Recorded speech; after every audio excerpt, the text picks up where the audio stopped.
Machilipatnam NH 65 పక్కన కేవలం 13,000కే గజం. Sunny science gated Vilas KBP developers. ఒక వెల్ ఎస్టాబ్లిష్డ్ కంటెంట్, మంచి కంటెంట్ అందించే హీరో లాగా అవ్వాలని గోలా? ఏమో నేను అదే చెప్తున్నా కదా, నాకు ఈ హీరో ఈ థింగ్స్ అని కాకుండా మంచి కథలు చెప్పాలన్నది ఉంది. అది అది హీరో అవుతుందా లేకపోతే కథ వస్తువుని అవుతానా ఏమవుతుందో తెలియదు, కానీ చూసినంతసేపు అయితే అరే మావాడు మంచిగా చేసిండు, మావాడు ఎదుగుతున్నాడు. మీలాగా ఇన్ఫ్లుయెన్సర్స్, యూట్యూబర్స్, ఇప్పుడు ఫిల్మ్ స్టార్ట్ చేసిన వాళ్ళందరూ యూట్యూబ్లో బాగా సంపాదించేసి ఇల్లులు కూడా కట్టుకుంటున్నారు, ఆ ఇల్లు టూర్లు కూడా చేస్తున్నారు. ఇప్పటికి నేను ఒక బ్రాండెడ్ షర్ట్ కొనుక్కోవాలని ఆలోచిస్తాను.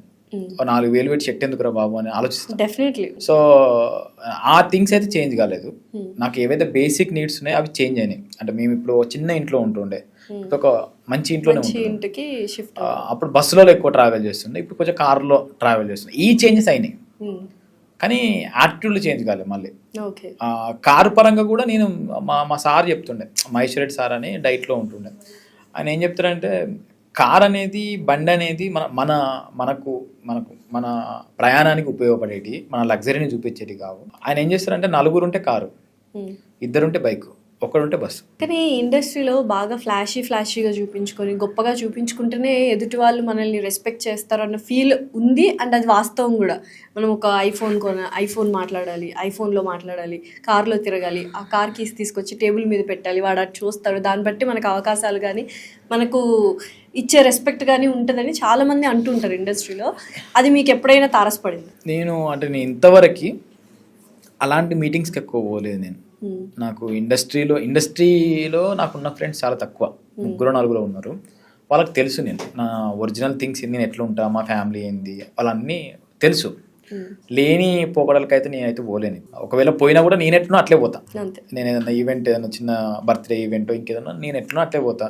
ఏదైనా చూపించుకునేది మన ఒరిజినాలిటీని చూపించుకుంటే అది ఎక్కువ రోజులు సస్టైన్ అవుతుంది. ఇప్పుడు మీరైనా ఇప్పుడు ఫస్ట్ మీటింగ్ మనం ఇది ఎంత ఒరిజినల్గా ఉంటే ఆ రిలేషన్షిప్ అంత లాంగ్ ఉంటుంది. చూపించుకునేది ఆ మూమెంట్, ఆ టైము తెలిసిపోతుంది. అది కూడా ఎవరు మనం అనుకుంటాం కానీ వీడు చూపించుకుంటున్నాడు అని చెప్పి తెలిసినప్పుడు అదే విధంగా చూస్తాం మనం. కొంచెం నేను ఈ ఏదైతే రియల్ వరల్డ్ ఉందో దానికి దగ్గరలో బతుకుతున్నాను నేను. అన్నెసరీ చూపించుకున్నాడు అంతా ఎందుకో. ఇప్పుడైతే కొంచెం ఫేమ్ వచ్చింది, అందరు గుర్తుపడుతుంటారు, ఆ ఫీల్ ఎలా ఉందో అప్పటికి? అది హ్యాపీ, అదృష్టం. అది నిజంగా చెప్పాలంటే సెల్ఫీలు అడుగుతుంటారు, ఫీల్ అవుతుంటారు, లైక్ కైండ్ ఆఫ్. చాలా మంది ఓన్ చేసుకున్నారు ఫస్ట్. అరే మా ఊరోడు, మనకు తెలిసిన పిల్లగాడు. ఎందుకంటే మీరు అన్నారు కదా జర్నీ ఏదైతే ఉందో అది స్టెప్ బై స్టెప్ అందరు చూస్తున్నారు.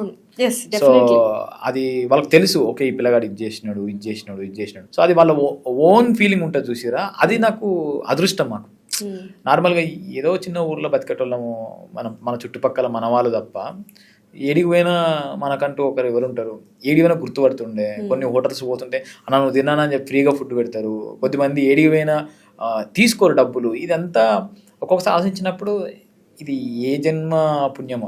ఎందుకంటే మన సంబంధం లేని ఫీల్డ్కి వచ్చినాము, సంబంధం లేని ఫీల్డ్లో గుర్తుపడుతున్నారు.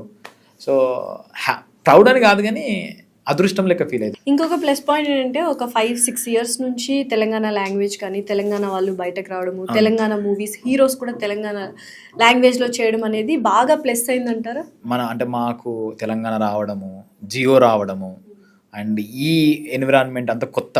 అప్పటిదాకా మనము ఆంధ్ర స్లాంగ్ పరంగా ఎక్కువ మూవీస్ చూడడము, కంటెంట్లు చూడడము, ఏదైనా చిన్న వాయిస్ ఓవర్ ఇచ్చినా కూడా ఎక్కువ దీనికి సంబంధించినవి. ఈవెన్ న్యూస్లో కూడా అవే ఎక్కువ వస్తుండే.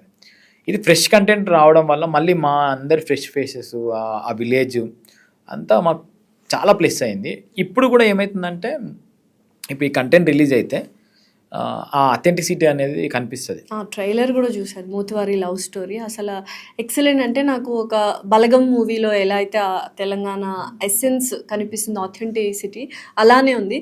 సో ఆ రేంజ్లో ఎక్స్పెక్ట్ చేయొచ్చా మనం? ఆ రేంజ్లో ఎక్స్పెక్ట్ చేయొచ్చు. అంటే కల్చర్ కానీ, ఎమోషన్స్ కానీ, ఫ్యామిలీ బాండింగ్స్ కానీ ఉంటవి. అండ్ అంటే అది వేరే ఒక సెగ్మెంట్ మీద వెళ్తూ ఉంటుంది, ఇది ఒక వేరే సెగ్మెంట్ మీద వెళ్తూ ఉంటుంది.